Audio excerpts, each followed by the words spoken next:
be afraid to eat more. What Mm. does that mean, mate, in the landscape of today's world?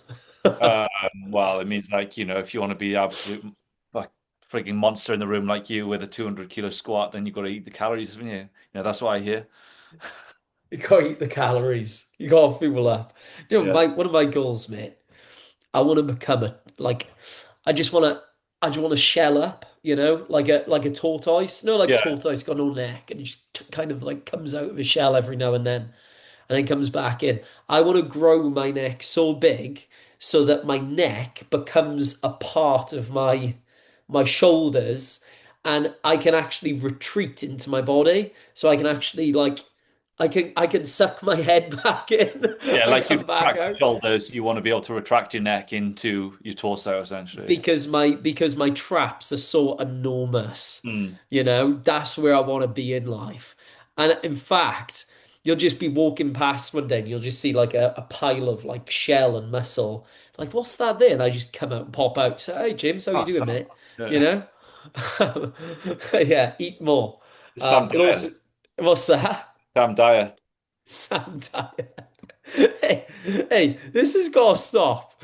Sam Dyer, for anybody listening, James thinks it's hilarious since I've got married to call me Sam Dyer Well, because yeah, my, that's your eh? marital name now, isn't it? No, it's Sam not Owen is your maiden. Sam Owen was your maiden name. hey, it's not my new legal name. I don't appreciate what you're doing to me I here, think it's James. cute. I think it's cute how you've taken on, yeah, you've taken on a marital name now. I think it's cute. I know exactly what you're doing, and I don't appreciate it. Right? I don't appreciate you trying to make me look like some sort of, what's the word? I don't know, just like beta or something like that, you know? It's like, it's not on. It's not on. I'm Sam Owen. I'm All right. Sam Owen, okay? Sam Owen. No Dyer. No Dyer. Anyway, like I was saying, you need to eat more. You need to eat more if you want to get stronger, if you want to get bigger. Um, I can't think, get past the Sam Dyer now. I think I Every now and succeeded. then, every now and then, just some people listening, James just drops into my DMs, Sam Dyer, out of nowhere, you know? And then followed by some reel from some strength coach who's he knows is clearly going to trigger me by some of the content that he's sharing, and then just sometimes just thoughts question mark, you know, just out of nowhere. I know your game. There's one actually I need to send to you. I need to send to you after this. There's two actually clips. There's one of a coach saying that trap bar deadlifts develop greater rate of force development than a back squat. Oh, right. I thought you'd be interested in that one. And then I was Yeah. also going to get your thoughts on Rashford's training today on his boxing, with Oh, his right. stepping up and down off weight plates and then hitting pads. Oh, mate, it's well, football players are the worst, 100%. They're the worst for strength and conditioning out of any Some of them, athlete. not all of them, because some of them are like Actually, that. the United team were pretty decent from what I've Yeah, seen. and Alanga does well as well. Like Alanga's a hell of an athlete. Alanga, Yeah, he's the one for Nottingham yeah, he Forest, just isn't signed for he? Newcastle. Yeah, Right, he right. trains. Yeah, he trains pretty well. Yeah, well, a lot of them. I mean, I just it's embarrassing, Mm. some of the stuff you see them do. Anyway, we won't get off Yeah, we're onto going that, down that but tangent. yeah, Yeah. yeah. But yeah, I'll check that out. I will. Mm. Anyway, eating more food. I want to talk about this because look, it's something I've encountered, over the last 5 years or so, particularly, when I've really delved into strength training, and started working more on that, with my business, and almost trying to convince people to eat more. Mm. It can be tough sometimes, really tough. And I wanted to delve into why is there an obstacle um, in people eating more food today? Because I think it's legit a real issue. You know, obviously we work with people. We're we're on the ground doing this stuff every day pretty much. And we understand the real issues. We listen to people, right? Some of the problems that people have. And this is one that comes up quite a lot, you know, is having people just being okay and comfortable with someone saying, look, you need to eat more, you know, almost like needing permission to eat more. Yeah. So yeah, I know obviously you're the man really to speak to about this because Um, you've been through a few different phases in your life where we've talked about this before in previous conversations and obviously just personally as well. I don't know, would you mind like sharing like your experience with with food and your relationship with that as well over the last, well, I don't know, 20 years or so? yeah, so I mean, obviously my experience, like obviously growing up as a teenager and stuff, just into sports, eating whatever, I was kind of like fed as normal as a teenager and whatever, was in the house, just never thinking about dieting or anything like that. Then I got into what probably around the age of 20, I guess 20. And then, yeah, thought more about like how I looked and wanting like abs, visible six pack, all that kind of thing. And then started looking into like dieting. Typically, it would come around the summertime when I was going to be on holidays, have my shirt off and things like that. And yeah, I just go on mad diets every summer and then drop some weight. No, when I say weight, it would just be weight. Like it wasn't necessarily like consciously body fat and doing things right. It was just aggressive calorie reduction, lose weight by any means. And this kind of went on for a couple of years, and then probably by the age of like I think 22, then I got very um, engrossed into dieting, trying to get lean and wanting to just chasing getting leaner all the time, wanting a certain look. And then I kind of manifested an eating disorder out of that to the point where yeah, it like took serious control over me. What sort of sources were you looking at back then? Like, because you mentioned, I think, like looking on forums and stuff like that. Is that right? Oh,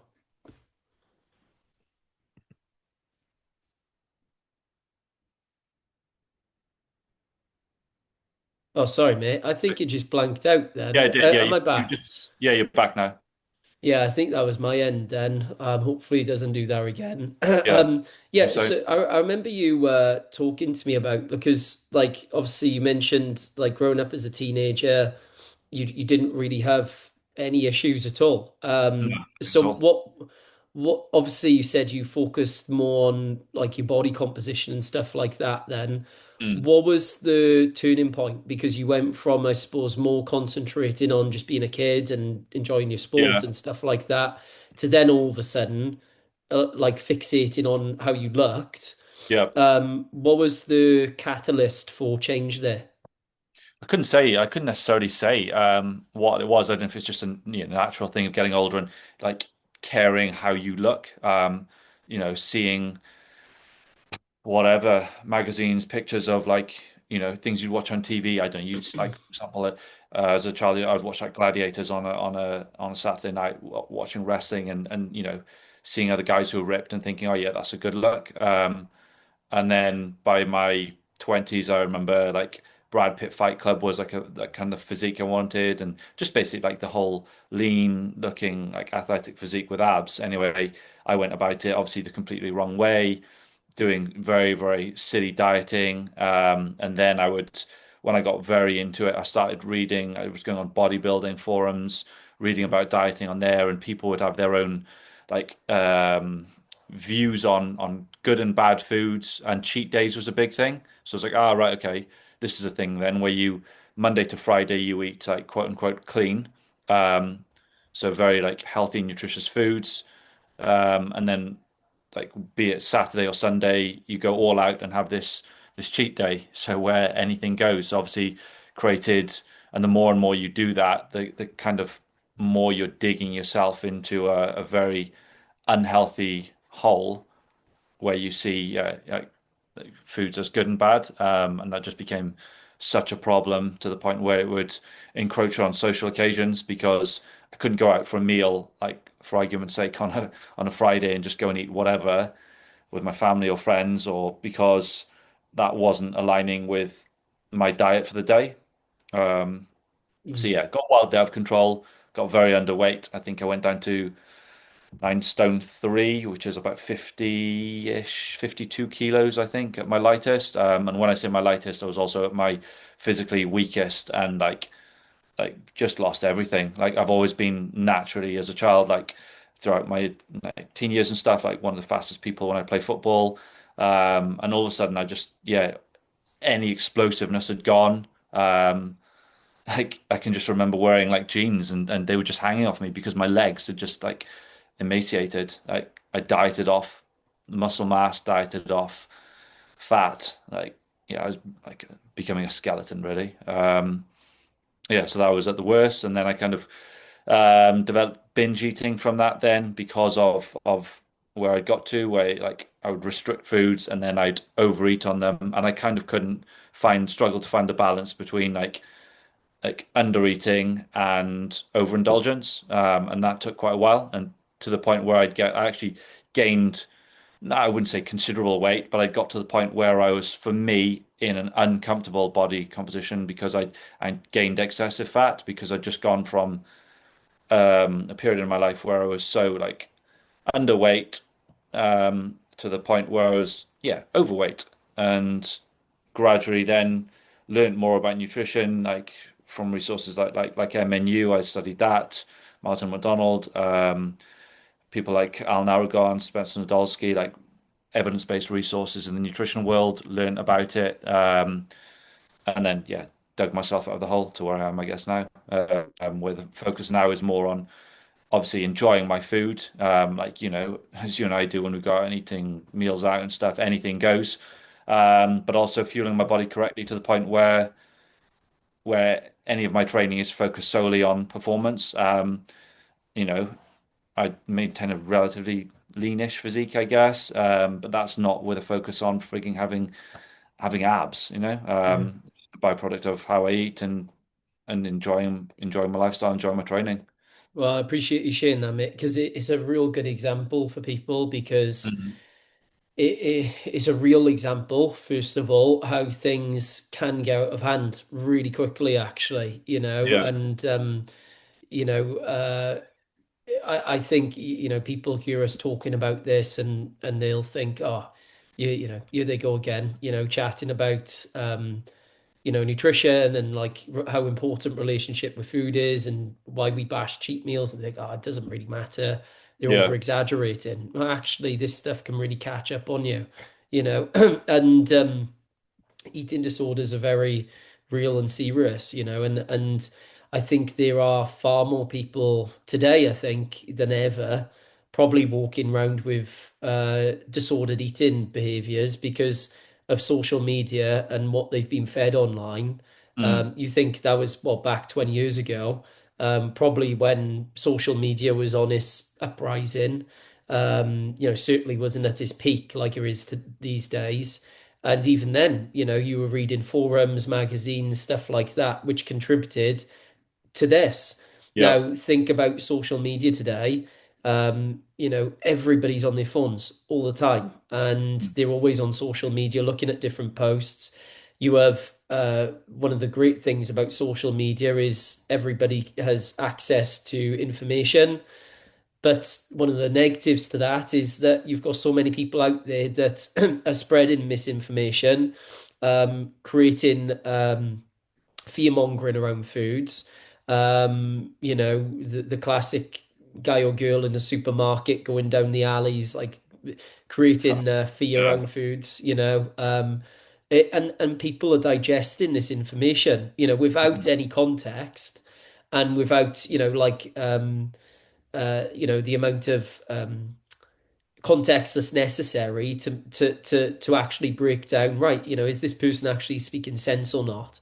Um, and I think, look, the result of that is that when we're coaching people in person and or online, or wherever it might be, we see the residual effects of that, you know. Yeah, collateral damage, basically, isn't it? We do we Mm. see that, and one of the things I'm most proud of that I don't really speak an awful lot about because our business is about strength training, is that I have literally seen these people who have, absorbed, who've been marketed to essentially and targeted, who've come on board with me, and over time, my approach to nutrition is very Mm. general, and intentionally general. I communicate a lot, but I don't give rigid plans at all. I don't Mm. believe in that. Um, and watching their relationship with food start to get better, and I'm really proud of that, through the business and stuff like that. And one of the things and issues that I've run into with my coaching business and strength training is that obviously the stronger that you become, you will be building more muscle tissue, right? That's my perspective. Mm. I believe that. I know there may be some of the hypertrophy science bros listening to Yeah, this and yeah. saying, there's more to it. To me, when you get stronger, you have multiple adaptations take place. Absolutely. One of those is muscle mass, 100%. Because you think about it, if you are going from a 50 kilogram squat to a 150 kilograms squat, logically, just think about it. To be able to support that weight increase, your body has to change. It has to facilitate a change. And I think that's the only way you make a muscle bigger, by making it stronger. And that's my opinion. Mm. And you'll actually find a lot of the latest research coming out about that. They'll say mechanical tension is the only driver of Yeah. hypertrophy. I don't know if you've seen that recently. What's the best way to put tension on a muscle? Increase the weight, Out. you know? Yeah. Um, so that's my perspective. Now, if you're getting stronger and you're building muscle tissue, what's happening? Your energy demands increase, right? Mm. Because your BMR increases, you're burning more calories at rest. Um, and you have to fuel that essentially effectively. Your maintenance, because of that, is increasing steadily over time, not maybe drastically, and that can vary from one person to the next based off various factors, how much that increases, right? But if the weight's going up, you need to fuel that. And if you want to continue to get stronger, you need to fuel that too. And people will say, oh, they'll look at the calorie increase and start to panic. And they'll think, well, the calories are going up. Um, am I going to be bulking now? Am I going to be like putting on extreme amounts of weight? And is this going to start ruining my health and all these Mm. sorts of things? Um, and I have to explain to people that no, look, it's only a little bit more, and you need that if you want to continue getting stronger, if you want to continue progressing. Your calories must not be static; they must be dynamic over time. Yeah. Like they must evolve as you evolve, and a lot of people struggle to get on board with that concept of eating a little bit more. So that's what I kind of want to piggyback in on what you've just laid out there, and obviously some of your experience Mm. and social media and the impacts that that's had. I want to talk today about like the barriers that people are facing. Why are people hesitant to eat more food, and the mechanisms behind that too, right? Like, why is it that you need to be more reactive in terms of sorry, proactive in terms of your nutrition rather than just sitting around and just staying the same forever, you know? Mm. Yeah. So yeah, what's your thoughts on that anyway? Yeah, I mean, like you touched on a good point there with the whole social media thing is like I think, you know, people like look at like many like influencers or someone who's got a huge following on Instagram, be them whether they work in fitness, whether they are celebrity orientated, and they're always, yeah, they're going to look the part, in some capacity. And a lot of that is revolved around a certain like low body fat and kind of thing like this. And then so people associate that with with increased demand to look like that way. And I just think that's a fallacy. Like you're never going to live your best life in a calorie deficit. Now, be Right. it from enjoyment, so like your whole social life, your training, your sports performance, like none of that is going to be at its highest level when you're in a calorie deficit. So like eventually you have to stop seeing fitness, training, nutrition as a means to like, yeah, a smaller dress size or a six pack or whatever it be. And I do think, almost like that is like pushed on people that is the fitness world because of like whether it's before and after transformation photos or whatever it be. That is a big part of the fitness industry. And I think a lot of people then miss the benefits that are to be had from like proper training Mm. and separating that from nutrition. That's why like a big part of what I do is like if someone wants fat loss, I'm like, yeah, you just need my help with nutrition. Like you don't need training. If you want to feel better, perform better, um, improve your quality of life for when you're in your later years, that's where you need training. And that's what's really going to like, I think, yeah, improve the quality of your life more so than maybe, you know, I don't know, dieting yourself for 12 weeks just to get some photos. Now, if you're in a Mm. position where your health is suffering and you're very overweight, you lack control of your nutrition, then absolutely, yeah, you need nutrition help. But like the two should be separate. Mm. With the psychological barriers, then why do you think people struggle? Is it that basically they've just been marketed to, where they struggle to someone like myself then comes in and says, right, you want to get stronger, Mm. you've made great progress. It's not uncommon, mate. I've literally had people, you see some of the results that are putting out every week, like they are doubling their strength, like literally, in a period Yeah. of 12 weeks. It's incredible. Um, and then, I'm obviously trying to advance that and evolve the nutrition. Why do you think there's a hesitancy to do that?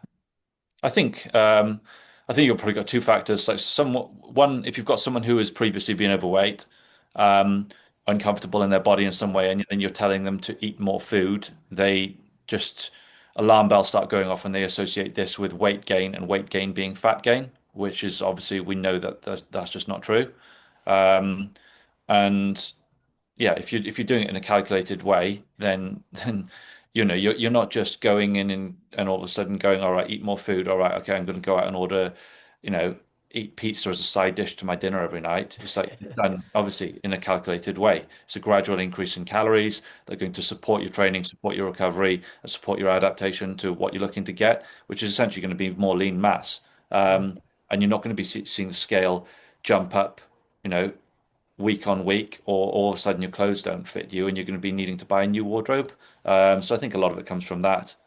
And like I said, But a lot of what we're fed with social media is, um, you know, lower body fat is better, and all this kind of thing. So yeah, so that you'd think social media is the second part, then yeah, obviously when yeah. people think that way, yeah, I agree.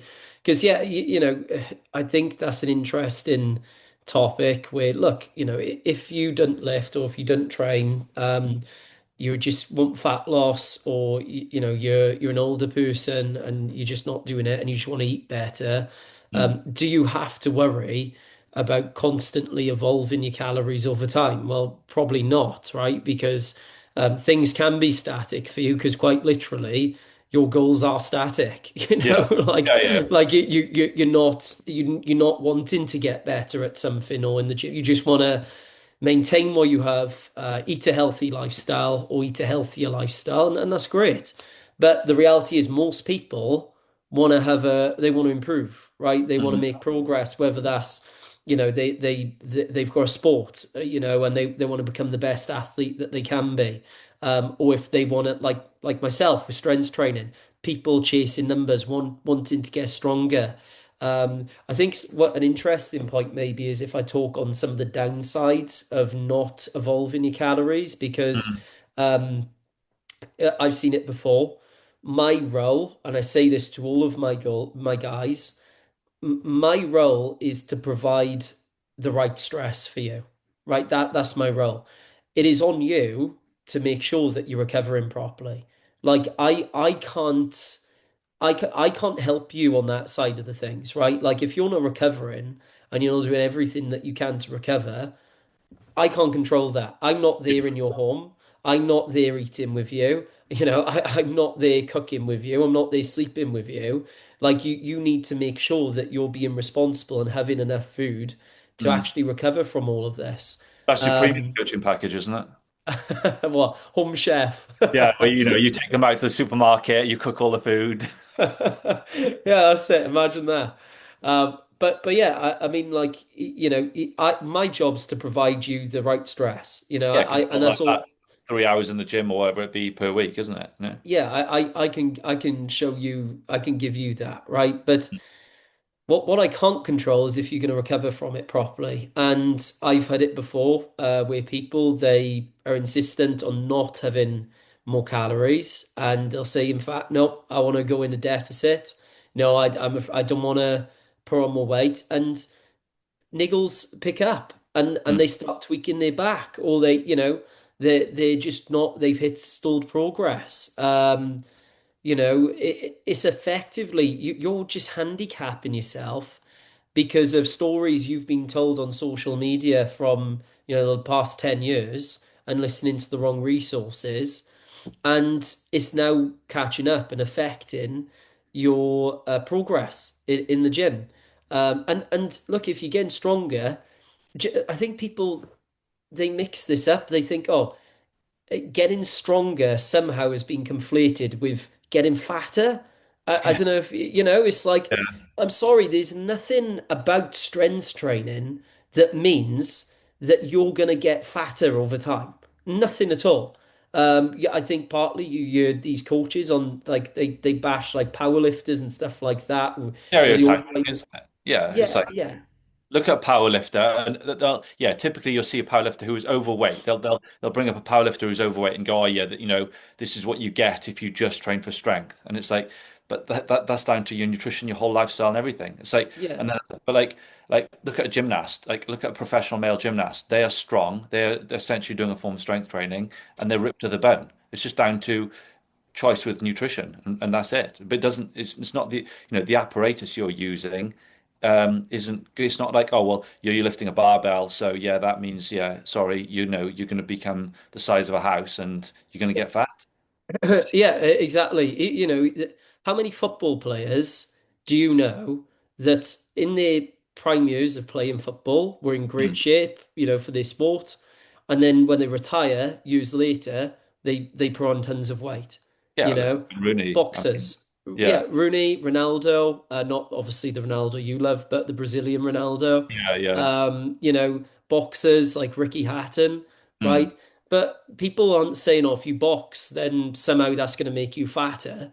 Yeah. But they do is with barbell training. I don't, I literally, I don't know where that's come from. Like, I can't, I don't understand I've it. heard it described before. Like the term skinny fat when someone is has a higher body fat and they have a lack of muscle mass, and so they're in a skinny frame, but they still have excess body fat. I've heard the term described as I remember seeing it years ago, like pictures of like different appearances, and this was kind of strong fat. And like what? Like what? Hey, Jims, am I strong fat? Is that what you're trying to tell me? You're just gonna rename my Instagram or my contact number instead of Sam Owen, just strong fat is calling you. It's ridiculous, isn't it? But that's Strong what I mean. fat. That's like everything is just gauged off body fat percentage and this obsession with body fat percentage. And it's like impacting your body fat percentage is so easy. Like literally get unwell where you don't eat for 2 weeks and watch what happens to your body fat percentage. You do nothing but lie in bed for 2 weeks feeling unwell, and you get a big change in your body fat percentage. Like you can't make a big difference to your physical strength or physical ability in 2 weeks, no matter No, how hard you train. So it's like you're worthwhile, so much more worthwhile putting your endeavors with your nutrition, your recovery, and everything into making yourself a more physically able human being than you are stressing about, minor changes in your body fat. absolutely, mate. I couldn't agree more. And do you know what the funny thing is? Like, I have had this happen more times than I can count, right, Mm. at this point now. I take people who, are say in reasonable shape or wherever, like moderate body fat percentage. Um, Maybe they've lifted weights before or whatever, and but now they've joined, they're taking it seriously, and you know 16 weeks later, because they've listened to me, they've Mm. ate a bit more food, they've ate more protein, they're training hard, they're increasing the weight on the bar when they don't want to, and I see them and I'm like, what has happened to you, like, um I'll give you an example. So shout to my mates, Parsi and Oliver. You met them Yeah, yeah, at yeah. the wedding, Yeah. right? Mate, I couldn't believe, like, I haven't seen Parsi in a year probably since Australia, because he's obviously living out in Australia.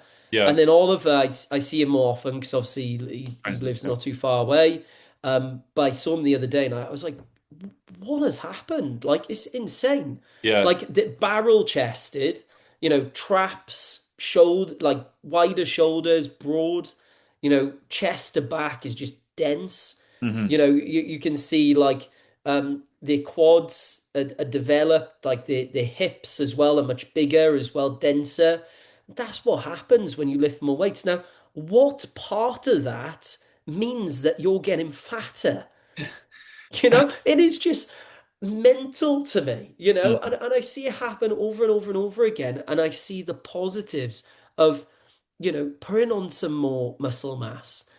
And you see these fat loss coaches out there today, and it kills me because I'm like, I'm looking at their content. I saw one the other day, and it was this dude, obviously not going to mention any names.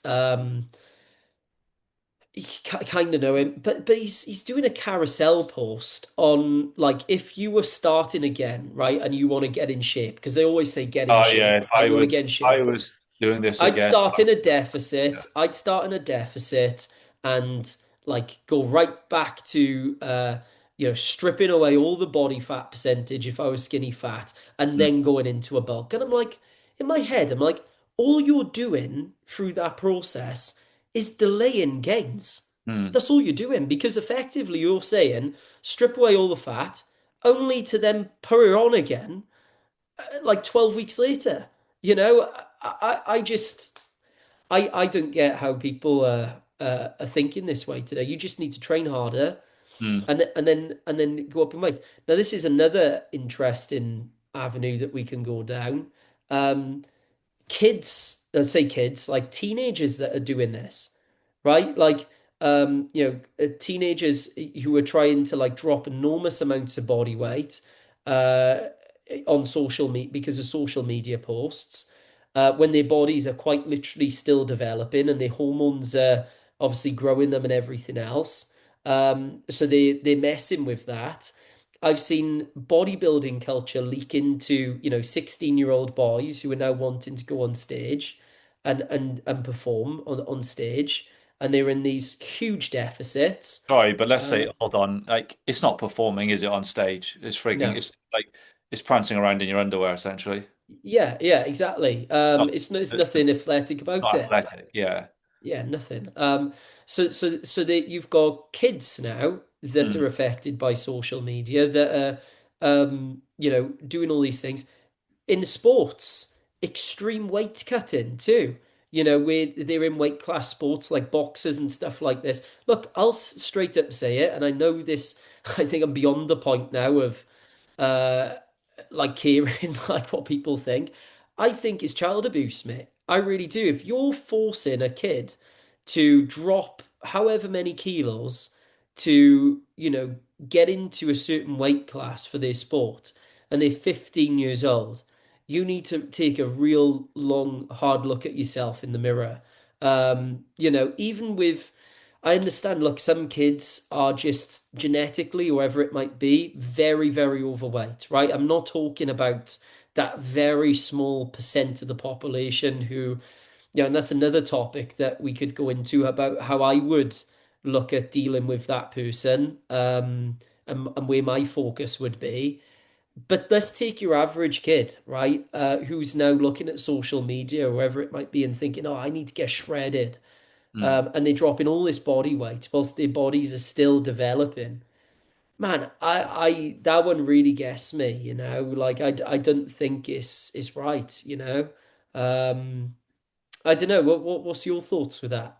Oh yeah, I think I agree. And the other thing is obviously when you're if you're starving your body, you are, you're obviously essentially making yourself weaker, potentially lowering your things like, more susceptible to illness with your immune system being lower if you're not fueling your body and getting enough calories. Likewise, you might suffer then with reduced bone density, so you're more likely to suffer a fracture. And you get these things, and they're going to stick around with you for a while.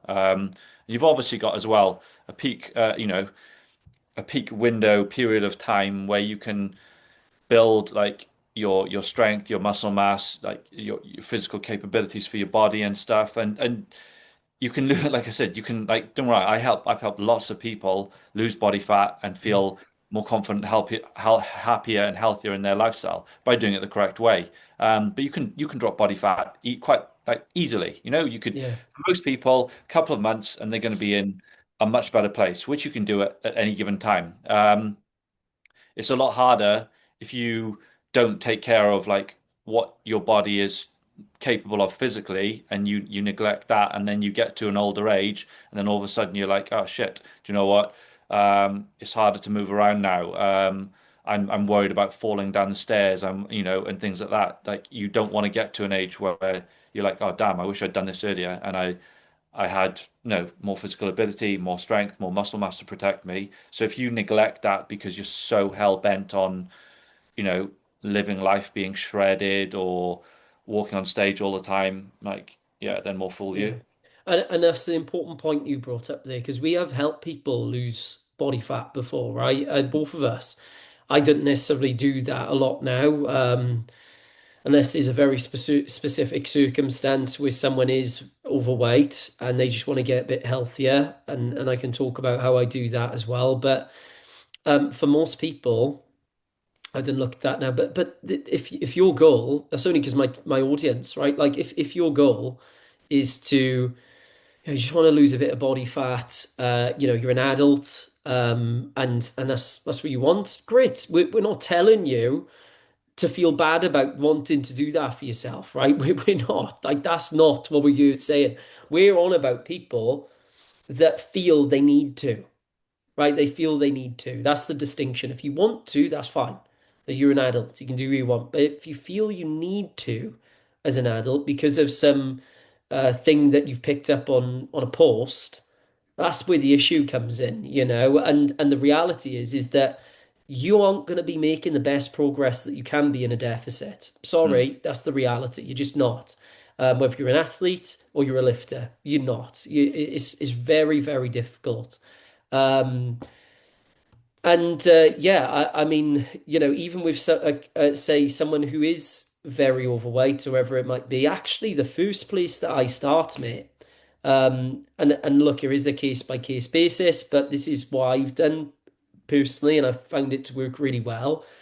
A lot of these people that have very poor relationships with food, right, and that they've struggled all their life with losing weight. I've listened to a lot of these people on calls, and they've usually, and you've probably experienced this, they'll say, oh, I go through these cycles of excessively eating and over restriction, right? Like, how many times have you heard that? It's like a playbook you hear all the time. yeah. And people really struggle with that. So what I try and do is take the focus off that for a second and just show them how to train properly. That's what I try and do, because they're used to fixating on themselves like all the time. They're looking at themselves, they're focusing on their body fat, Weighing. weighing in all the time. Their energy and focus is on how they look 24/7. Mm, And what I try and do is say, mate, look, scrap that for a second. I look, well, yes, I know obviously that's something we you want to concentrate on, but let's actually teach you how to lift weights properly. Like, let's start there. Now, what happens from that?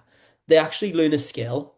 their confidence increases because of that. They actually feel like what they're doing is valuable for the first time. If you've got a good coach, you get some return on that investment, right? So you see, okay, I can see progress here. They start getting stronger. As a byproduct, getting stronger, they want to come back for more. If you're getting stronger, you're building more muscle tissue. That inevitably changes to a degree how you start to look and feel. And then if you start to look and feel better and your performance is increasing, what do you want to do? You want to continue that feeling. And now they start to look at their diet and nutrition, but with a healthier mindset this time. They start looking at it as a means of now I want to benefit my body, myself, um, as a way to improve my performance and how I feel, rather than, oh, we're going to try this again, and see what happens, and we're going to go in this aggressive deficit or whatever it might be and just try what I've always done. Um, to me, mate, with those people anyway, I find that that works far better, taking the attention off themselves. You've probably witnessed that tons of times yourself. Yeah, yeah, of course. I mean, obviously, people I work with a lot of the time, if they're when I used to work obviously solely one-to-one personal training, like a majority of my client base would come to me wanting a fat loss goal. It was just obviously, you worked there with me. It was the nature of it. A lot of the clients were fat loss orientated, but like the one thing that I always say whenever I'd go through a consultation with a client, and I do it now, I haven't taken on a new one-to-one client for a good while, but it's always, go through their consultation, assess what their goals are, what they've struggled with in the past, both nutrition and training wise. And even if someone's like, I just want fat loss, I want to look better on holiday, which is fine. That's an absolute valid goal if that's what Yeah. someone wants. But I will always say, is there something you'd like to be able to do with your body? Just something cool. Be it like, maybe a female wants to be able to do a chin up. Maybe a guy wants to, I don't know, just be able to like squat his body weight, or they want to get faster, or they want to be able to like improve their mobility. Just do something that they're like, oh, do you know what? Like, whatever it be. One of my clients before saw me doing a kip up off the floor, where you fall back and he's like, oh, I'd love to be able to do that. I was like, well, you could do that. Just train for it. Mm. And I always try and get someone to have a performance-based goal, not just a body composition goal, because if you're just chasing body composition, like you're not going to buy into the process because it's going to be slow, seeing those Right. changes in your body. Yeah, 100%. I love it, mate. And you're right, asking that question is so valuable. I think when people come on board with me, my business is literally called Pursue Performance. So they know, well, they're getting themselves into Yeah. anyway. But yeah, if someone's listening to this, a body composition coach, something like that, that's a huge takeaway, isn't it? Ask them. Like, don't forget about the performance aspect. That's so important. Even something as like simple as this, like in my I showed you my nutrition handbook ages ago. Mm.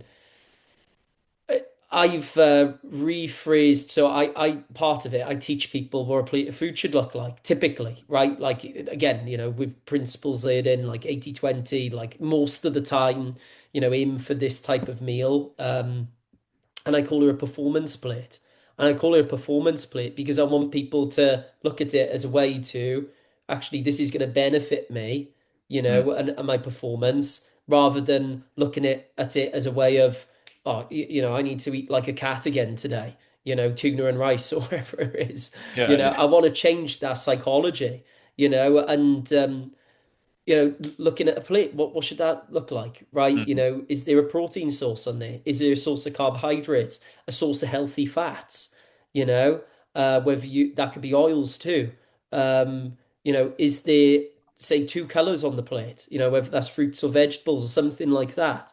Like learning basic stuff like that. But people just get chucked into, oh, let's just do this aggressive deficit without, as you've told me many times before, any consideration about that client after the diet. These very basic things need to be in there. You know, I know it sounds trivial to us because we're coaches, but just what should a plate of food look like? Let's start there, you know? Um, but yeah, anything else you want to add to that, mate? Or do you No, think just we've, like the one thing like I would touch on there, like for example, aggressive deficit, right person, right time can be a yes, yeah. great tool. Um, Yeah, but it's Martin often talks a lot about that, doesn't yeah, he? absolutely, and Yeah. it can work absolute wonders if you're if you're working with a coach, someone who knows how to take you through it properly, if you Yeah. just all of a sudden like oh, I'm going to just start eating 500 calories a day from whatever I want, then expect to get bitten in the ass at the end of it. Yeah. Um, Yeah. it's just not going to work out for you. But essentially, if you just get control over your nutrition, like the skies just open up. It just makes everything a lot clearer for you. You can focus in on your training. You're not in there thinking about how many calories am I expending anymore and things like that. You just get to enjoy it. And Well, I told you the other month I got on a call with someone who was like telling me about how they go on a bike every night in their homes. So they've got a in recumbent the bike in their meal, home to earn mm, their meal. yeah, And I'm listening to this like, mate, and I basically referred, I was like, yeah. mate, that's problematic. Um, but sorry, mate, I interrupted you there. No, not at all. I mean, yeah, that's a big red flag for a problem, that you could dig yourself into a deep hole with that. Well, you end up like what I did. Like that's what I used to do. Do tons of cardio to earn my food or burn my food off. Um, and like there are plenty of people on YouTube you can go and watch them who try and burn off like 3,000 calories in a day through exercise. You're just not getting near it. So just don't even try and just stop trying to like earn your food or expend off the calories because you ate a meal out, you know? When you Mhm. get control over your nutrition, like I said, you can just, yeah, you've got control over your body weight and you can enjoy what you do, whether that's picking up a heavy barbell or if you want to go and do something like what I do, like gymnastic based stuff, it doesn't matter. You're in control of your body weight and you just get to enjoy your training then, not worrying about how you look and the Mm. body fat percentage. Yeah, and I've had this before where people will say to me, almost expecting it to be harder than it Mm, actually is and more complicated than it actually is. And people is almost a little bit of like friction there initially, right? When mm, I just show them, right, stick to these five principles, like rough food quantity estimate, whether you eyeball that, if you want to track therein, hey, that's up to you, completely up to yeah. you. Um, just basic food quantities, looking at food quality, like 80/20 rule. What does that mean, right? 80% mainly whole foods, 20% maybe processed foods, wherever it might be. Mm, Um, you know, having following performance plates, right? Like I was just talking about there. Non-dichotomous thinking around food. It's not looking at food as good or bad. I've heard you talk about that before. Um, Introduce these principles, and then all I say is just follow that. yeah. That's what I do. Like I, people ask about my nutrition, what I do, right? And I'm like, I just follow principles, and Yeah. it's easy. It's easy, right? Don't get me wrong. There are people out there that really struggle with their food. I'm not talking about that specifically. I'm talking about how the whole landscape of fitness has completely ruined some people's relationship with foods, thinking that it needs to be more complicated than it is, and and they need to have these really rigid approaches. So when they do come to people like me or like you, and they see, oh, this is actually very general and very principle driven, they don't want to know it, Mm, and that's a big issue. That's a very big issue because, as you said, when you have got an understanding of nutrition, it's like the clouds part and the sun comes out. It's like it should be easy for you. It should be easy for you, and it should be easy to follow. And if it's not, that's when you need to reflect. But yeah, anything else you want to add to that, mate, yeah, while I we're mean, just in? yeah.